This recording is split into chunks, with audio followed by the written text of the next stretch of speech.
Hi there, hope everything is well, and I hope you're working on the Paul Desmond solo Black Orpheus. If you don't know what that's about, watch this video, but I'm very happy to announce that I've received already quite some submissions by different people, so that's really exciting, and we have even more than 10 days to go from taping this video. You've sent in quite some questions about how to approach learning this solo, so it's not only about this solo and saxophone in particular. I think this might be helpful for whatever solo that you're trying to copy. Let's dive into these questions. First, let me address a general question I've seen a couple of times from people, and that was about sound. Let me give you two simple tips here.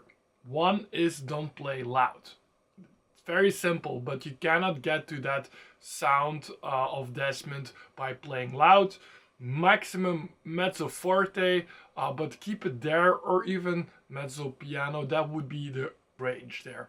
What you will notice is that a key part of the sound is that you can hear some air in a sound even. That is only something you can capture if you don't play too loud. If you play really loud, then the air will be covered up. And when you play louder, you tend to kind of get a bit more stressed in your whole body, and that affects the sound as well. So not too loud. Second tip, saxophonists, where you might want to experiment with, is take a little bit less mouthpiece, like a sliver. It's really about subtle changes here. I'm not talking about a lot, but generally when you take in more mouthpiece, you get into more of the heart of the reed, then you'll get a little bit more of a projecting and brighter sound. Think of Kenny Garrett, for example.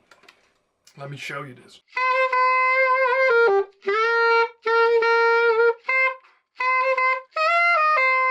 That's quite aggressive, more projecting. Keep in mind, Desmond played a small tip opening, so the tip will have been already just smaller by itself, so you might want to experiment with a little bit, just a tiny little bit of mouthpiece. Bonus tip with regards to sound is, and that's only if you want to look at that, but if you're into mics and you want to record it with a microphone, people have asked me, what do you prefer for Paul Desmond sound? I've tried a couple of things, and what you can see here behind me is that this is a microphone, and there is here another microphone, and basically three different type of microphones: dynamic, condenser, and ribbon microphones. And I don't have the dynamic set up now, but that's not really what you probably want to be going for here.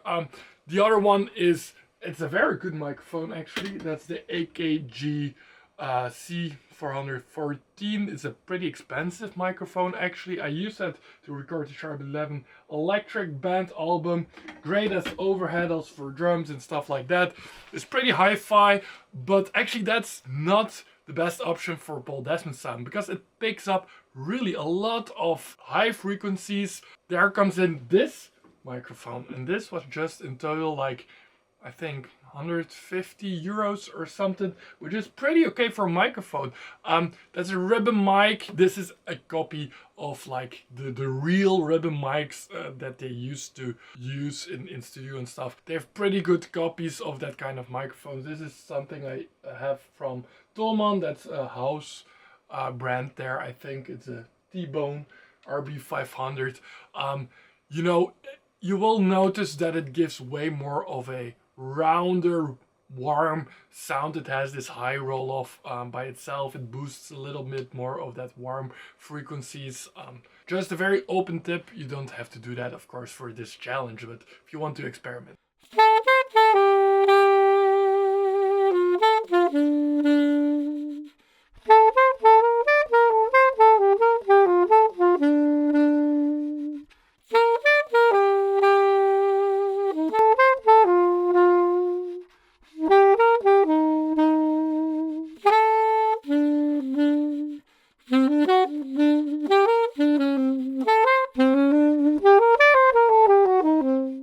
Okay, then let's go to a question by Pierre Charles here. Let me read it for you. I may have some difficulties to identify the right phrasing or tonguing.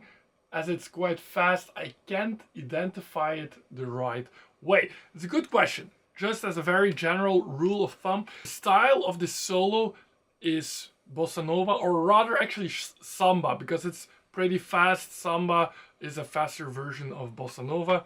You can kill me later, but what that means is, first, we don't swing the 8 notes. That's very important here. You don't swing it. But what you might notice is that it sounds a bit swingy at the same time, and that comes from the phrasing. So we play the 8 notes straight. If we would play legato, just straight 8 notes. But what Desmond does, certainly with the 8 note lines, is that he tongues the offbeats. So something like...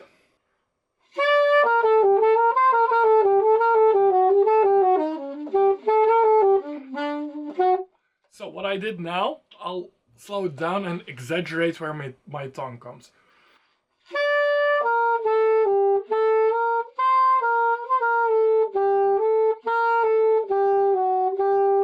And so on. This was exaggerated. What you don't want to have is these accents that I now use to show you where my tongue is. You actually want to smoothen it out. You want to keep it legato, and it's actually your tongue.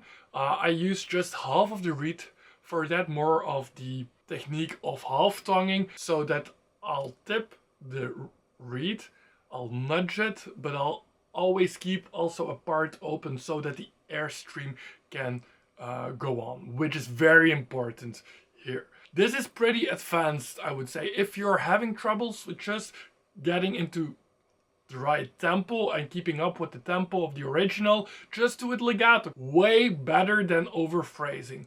And in turn, that's also true. Use your tongue too much, you will slow down automatically because you're interrupting your airstream. So it works both ways. First step of learning the solo is getting the notes in the right order and rhythm, and do it legato to make sure that you're in tempo. If you're super certain about everything there, then add some of that phrasing. So that's the basics. Sometimes it's a little bit different. We would need way more time to analyze the complete solo. Just one part where it's a bit different is measure 30. That's right before we go into the second chorus.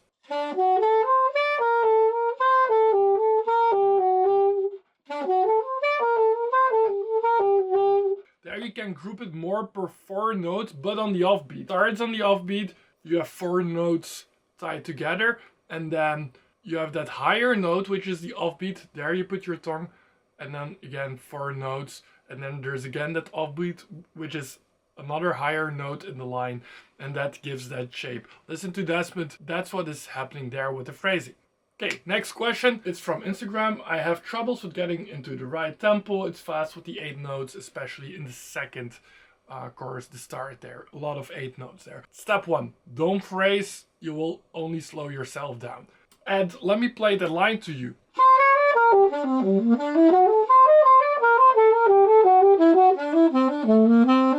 This is a beautiful example of where you phrase it. It goes very well with that type of pattern when we come down.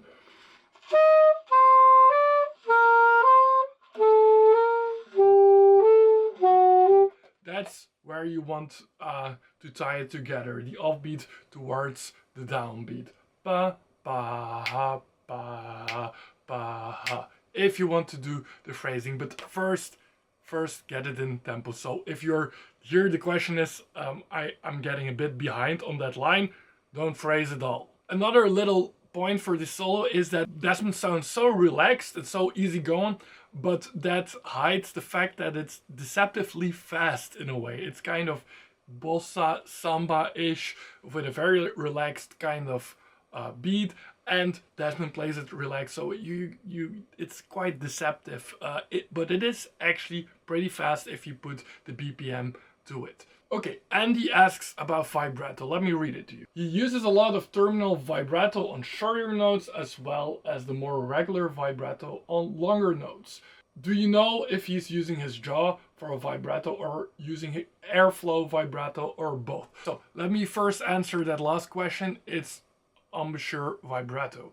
But if you want to really have a deeper dive in how he does his vibrato, just generally speaking, he plays the note that on, he keeps it just for a split moment, and then the vibrato starts, and sometimes it even gets faster towards the end of that note. Let me give you an example by playing the melody.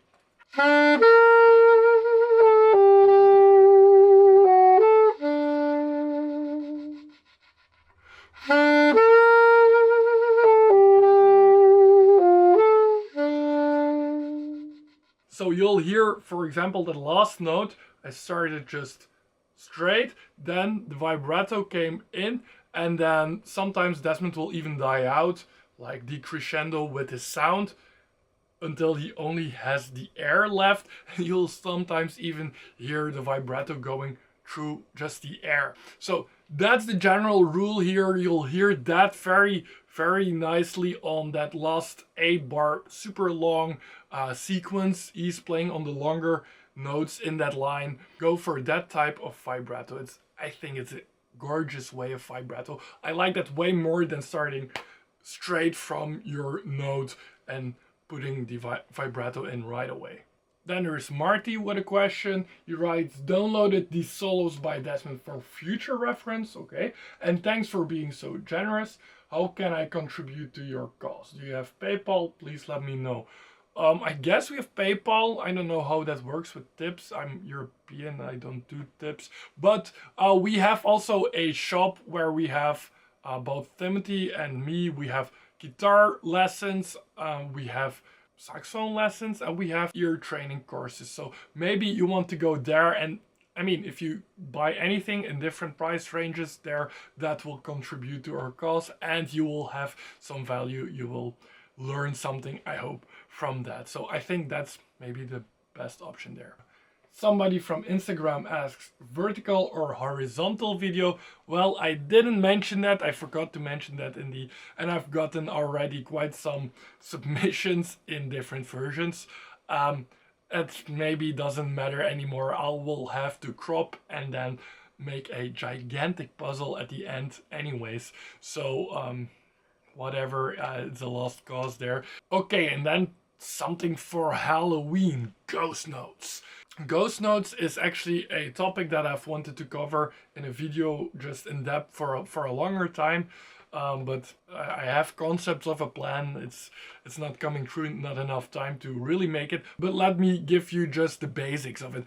Ghostnotes are written with this X in the sheet music, but actually that's not a very good way because there are more kind of ghost notes. But let me give you two general ways of ghost notes, how you do that on the saxophone. You have the ones where you mute the note with your tongue, with half tonguing. Let me give you an example here.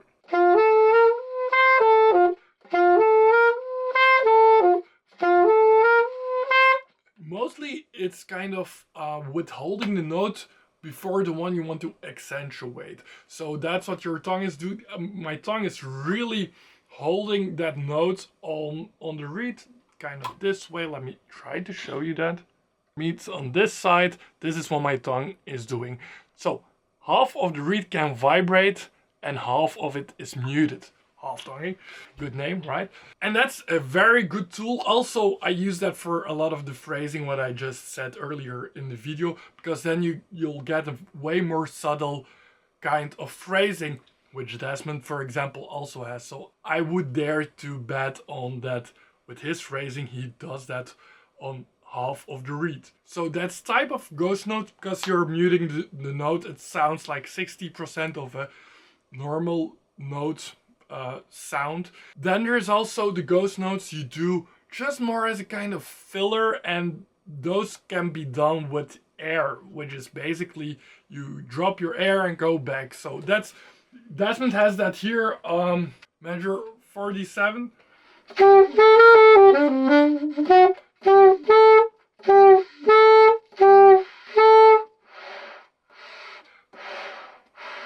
So I really, I'm back. So that's all done with the air. And Desmond will use, by the way, both versions in different places.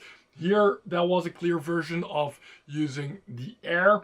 And then there are a couple more. I actually deleted a couple of ghost notes that I had before this challenge because they're so subtle. Desmond sometimes will start a line so soft, just from almost no air, in a kind of fast crescendo. For example, measure 27 is like that. Some people don't hear, for example, that G on the one end. I should have maybe left that one out because it's practically inaudible until you really slow it down and listen on good speakers. So it's kind of, you can leave that out, it's not that important. But there's another place where I actually did kind of a similar idea. That was in bar 56, the pickup where he goes into this long 8-bar sequence to end his solo. There also on the second beat, there's actually an A which I deleted, but if you listen very carefully, it's there. You could call that a ghost note, but yeah, that one is like maybe 10% of a normal value of volume there. So it's, you can leave that out. It's very nuanced, and you'll need a lot of control over your air to make that work. I hope that makes all sense. Let me know if this was helpful. If you have any more questions, put them down here.